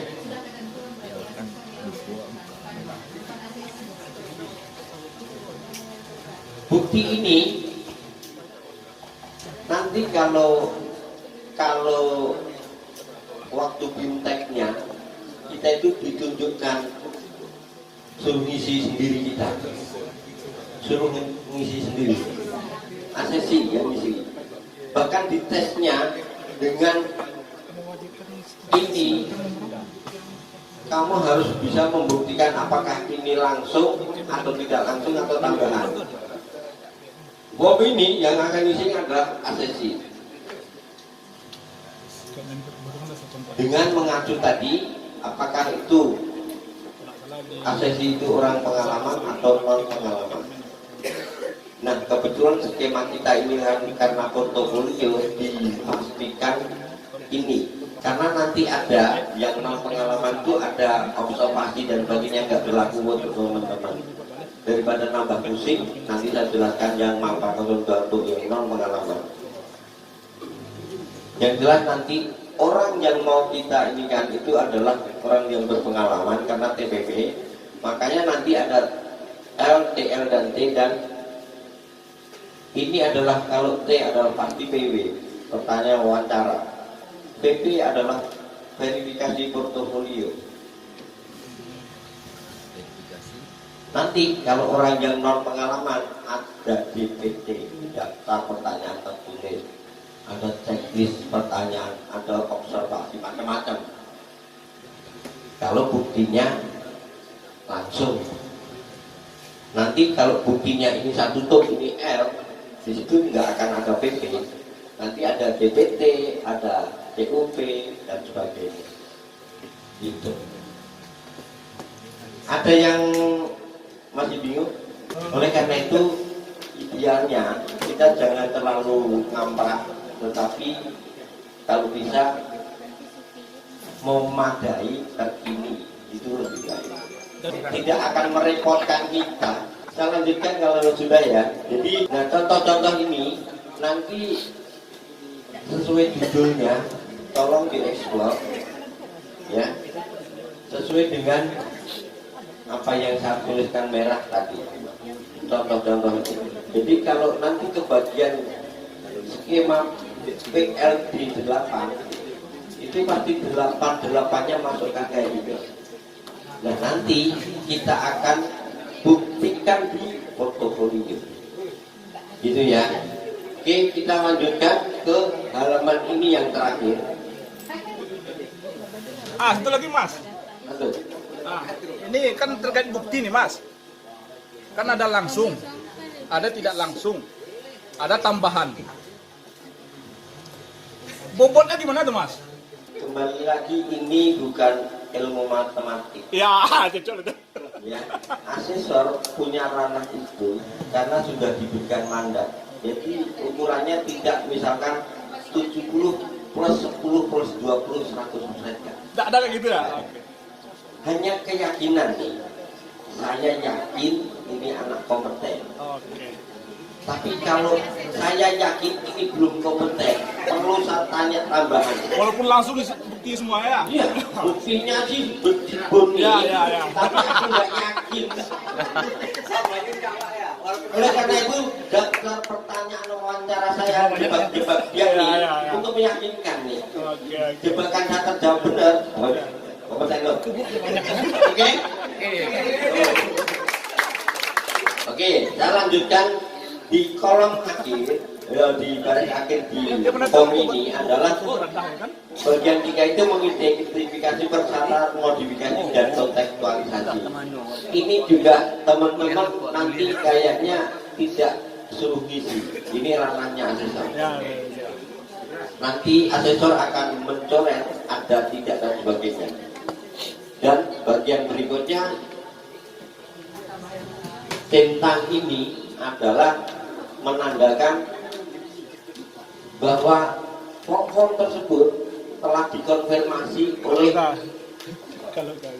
asesor dan master asesor. Asesor adalah orang yang membimbing.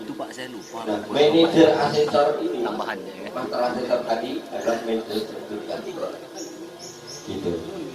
Dan ini pun akan divalidasi oleh tim. Karena semua itu kalau sudah kumpul, nanti akan keluar sertifikat asesor itu ada tim validator di LSP. Sebelum itu divalidasi dan diteken, juga tidak akan mungkin disodorkan ke BNS. Oke, kita lanjutkan ke berikutnya, mapa 02. Nah, mapa 02 ini sederhana. Karena di situ bagi kita yang akan menggunakan portofolio, centangnya cuma 4 itu ya, di kolom 4 dan 4 centang itulah yang kita gunakan, yaitu checklist verifikasi portofolio, pertanyaan wawancara, klarifikasi bukti pihak ketiga, dan checklist peninjau materi kompetensi.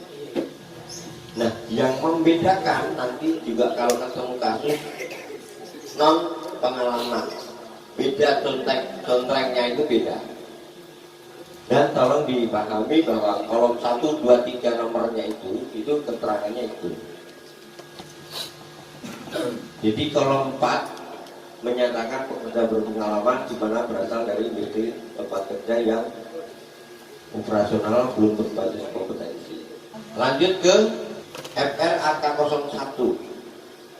Nah, ini persetujuan asesmen dan kerahasiaan juga, di mana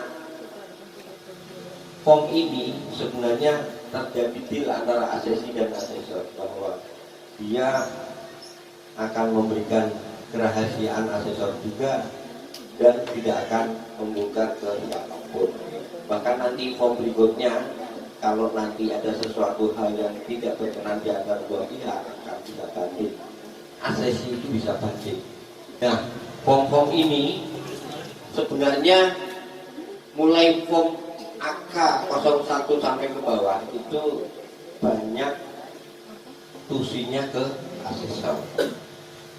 Tapi harus ditanda tangan. Ada yang tadi di paparan PowerPoint tadi kan form yang ditandatangan asesi dan asesor kurang lebih ini. Yang hanya asesor ini dan sebagainya. Itu yang perlu teman-teman pahami. Demikian juga ini contoh tadi yang saya katakan nomor 6 FRAK 04. Ini adalah form banding Jika nanti asesi merasa sangat kompeten tetapi diputus oleh asesor tidak kompeten atau belum kompeten, beliau bisa banding ke BNSP dan nanti akan dimediasi. Oleh karena itu, situasi saat BIMTEK dan sertifikasi itu harus tidak ada tekanan, semua happy dan sebagainya. Demikian juga form ini yang FR1A 08 checklist verifikasi portofolio. Nah, form-form ini jujur aja banyak tusinya ke asesor. Checklist ini di file yang saya kopikan nanti itu hanya contekan teman-teman. Semua ini nanti waktu di BIMTEK yang sebenarnya belum ada contreng-contreng ini. Bahkan tulisan yang tadi jenis itunya klaster okupasi SKKNI pun itu semuanya belum ada yang kecolek. Termasuk di situ TUK-nya. Sewaktu tempat kerja mandiri itu nanti belum ada yang kecoret. Oleh karena itu centang dan coretan apa yang saya kopikan nanti itu hanya contekan Bapak Ibu. Perhatikan dan nanti kalau waktu pas mau sertifikasi pastikan paham mana yang dicoret, mana yang dicetak. Gitu ya. Dan form-form yang lain ini coba nanti dibaca sendiri, conteng-contengannya udah sebagian udah saya ini kan. Karena menghemat waktu saya pun akan masuk ke portofolio karena ini itu adalah urgensinya teman-teman. Sebelum portofolio Mas Hadi ada nggak? Yang di mana Mas Hadi? Di belakang layar betul.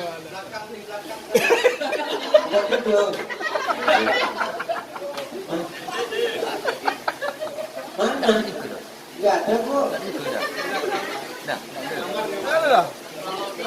Sini. Jadi saya akan masuk ke contoh pengisian portofolio biar Bapak Ibu tergambar apa yang tadi saya sampaikan. Karena APL itu tadi hanya narasi yang nggak bisa kita buktikan realnya. Kalau portofolio kita membuktikan realnya. Oke? Saya akan memulai dari folder pengisian portofolio. Ini adalah urgensi teman-teman. Mana Mas Bro? Oke, kalau gitu sebelum ke pengisian portofolio saya tuh ini kasihan ngantuk hujan-hujan ini. Minta 5 menit dan suaranya agak lantang itu Mas Hadi. Minta pencerahan Mas Hadi sebentar 5 menit. Silakan Mas Hadi.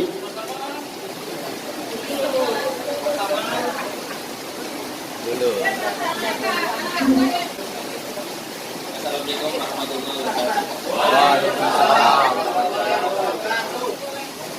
Tadi yang disampaikan materi maksudnya berapa persen?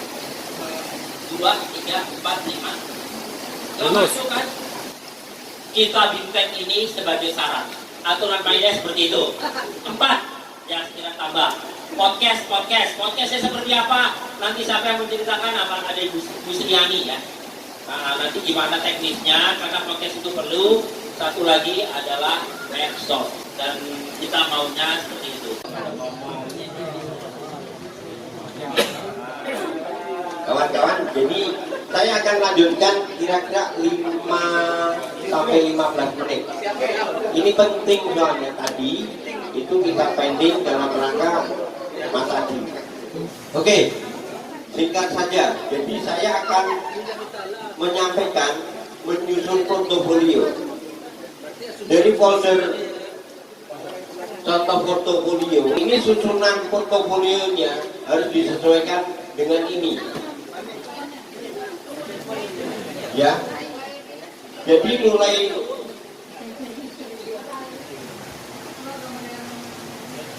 ya. Jadi mulai dari nomor 1 sampai nomor 11 itu susunan portofolio yang direkomendasikan oleh LSP. Jadi file ini juga sudah ada di copy itu tadi. Yang harus diperhatikan teman-teman nomor 5 dan nomor 9, 10, 11.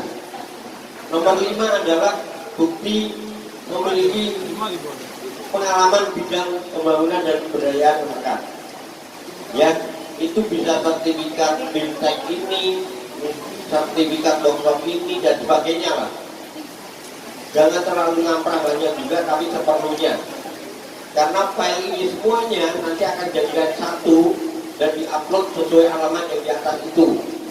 Ya, kemudian nomor 9, 10, 11 juga APL 01 ini diisi. Kemudian skemanya kalau PD, PLD kan beda tuh. Kalau PLD ya tadi yang 8 tadi, APL 8 tadi sama isiannya diisi jadi satu file. Demikian juga APL 02 sama. Nah, kemudian nomor 11 adalah dokumen portofolio. Dan dokumen portofolio ini inilah yang mau kita susun. Oleh karena itu, susunan portofolio ini adalah saya gambarkan contoh portofolio saya. Ya. Di file itu juga sudah ada 10 unit kompetensi yang ada di skema saya ini. Ini sebagai contoh, bisa di ATM nanti. Saya contohkan nomor 1 saja.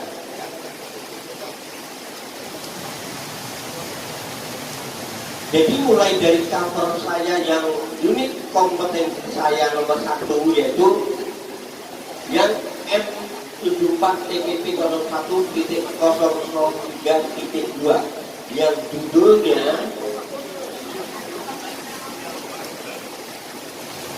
judulnya melakukan sosialisasi kebijakan terkait desa. Nah, komponen portofolio ini dengan judul melakukan sosialisasi kebijakan terkait desa ini yang akan saya susun berdasarkan elemen dan kriteria unjuk kerjanya. Lampiran adalah lampiran sesuai dengan lampiran pendukung portofolio. Itu tadi yang saya tegaskan dari awal yang tulisan merah tadi. Yang komponen portofolio, judul dan elemen ini akan kita buktikan di sini, di luar lampiran ini ya. Oleh karena itu susunannya adalah ini. Komponen portofolio judul 1 melakukan sosialisasi kebijakan terkait desa. Elemen 1 mengumpulkan bahan sosialisasi kebijakan. Oleh karena itu kriteria unjuk kerja dalam elemen 1 ini adalah mengumpulkan bahan sosialisasi kebijakan. Apa kebijakannya? Dalam hal ini saya contohkan file-file saya yang di folder tadi, dari undang-undang desa sampai Permenq, PMK, Permendes sampai undang-undang desa saja. Ini ada kumpulan kebijakan sesuai dengan kategori elemen 1. Paham di sini ya? Nah, selain kumpulan itu, saya sebenarnya membuat tabel rencana karena di elemen 2 kaitannya ini.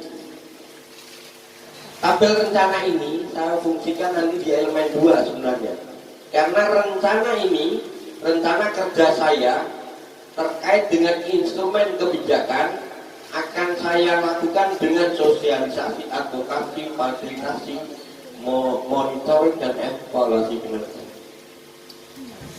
Materi ini juga sudah ada di file yang di copy, monggo di modifikasi. Kemudian bicara ke elemen 2 nih.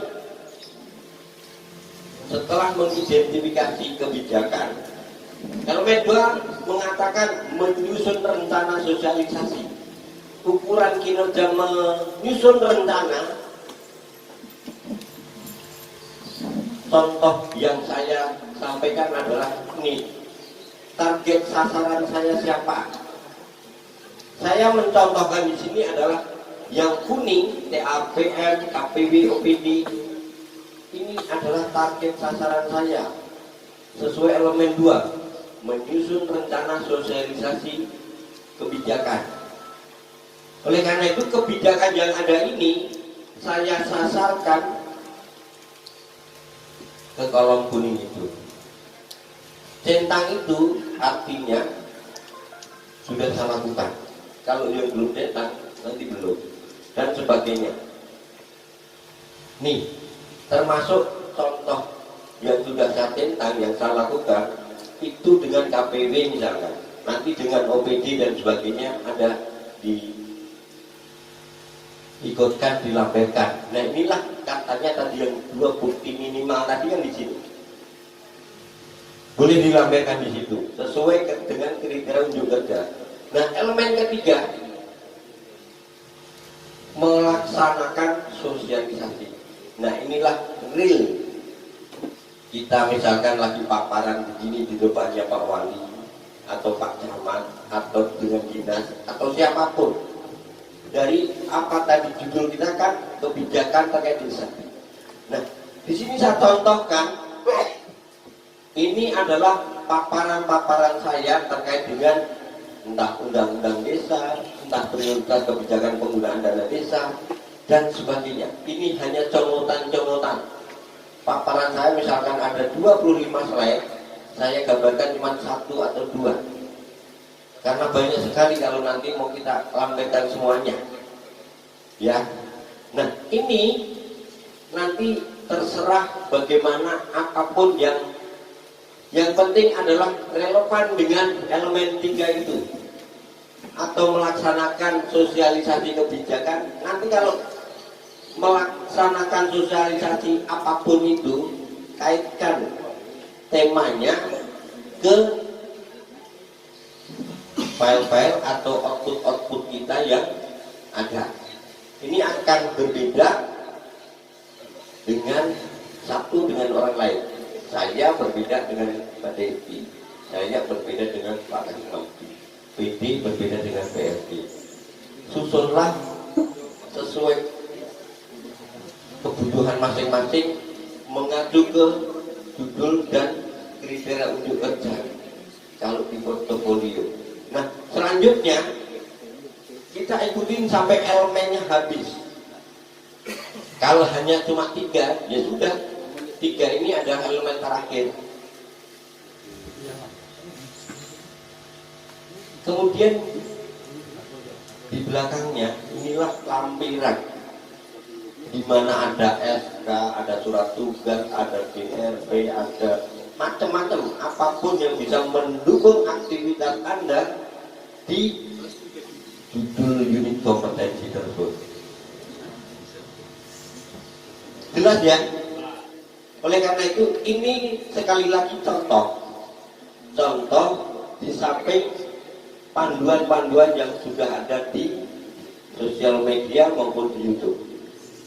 Tapi ini adalah saya pakai waktu uji kompetensi saya dulu, dan bahkan 2 hari yang lalu Bu Kepala BPSDM, Bu Kepala LSP itu menegaskan ini, bahwa bukti lampiran ini adalah memang bukti pendukung portofolio. Oleh karena itu dari tadi aku memahamkan, bedakan antara bukti pendukung portofolio dan bukti relevan terkait kriteria unjuk kerja. Tulisan merah-merah yang tadi saya sampaikan adalah bukti kriteria unjuk kerja. Ini adalah bukti pendukung. Ini pun sudah saya contohkan semuanya di folder.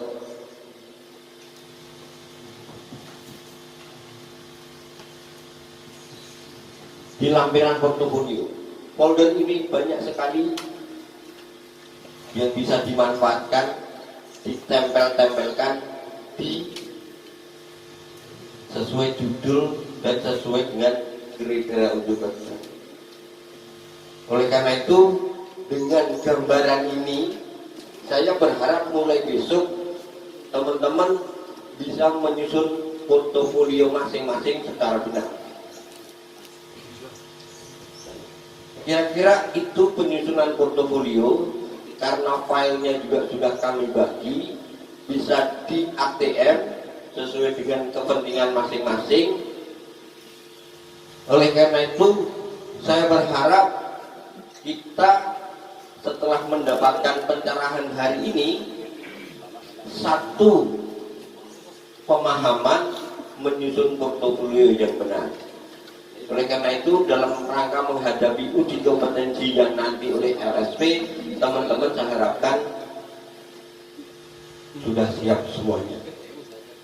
Kira-kira itu Bapak Ibu, mudah-mudahan pencerahan hari ini itu memberikan pemahaman kita, menambahkan khasanah kita. Nanti kalau ada hal-hal yang kurang jelas, nanti bisa dikomunikasikan dengan Pak Kasmadi, bisa dengan saya, dan nanti kita sharing di grup. Siap. Saya pikir itu karena kita menghemat waktu, kami akan melanjutkan perjalanan. Mohon pamit. Jika ada hal-hal yang kurang berkenan juga mohon dimaafkan. Kami rombongan nanti akan segera melanjutkan perjalanan kami. Wassalamualaikum warahmatullahi wabarakatuh. Mulyadi Putra, jurnalis Mobile Desa melaporkan.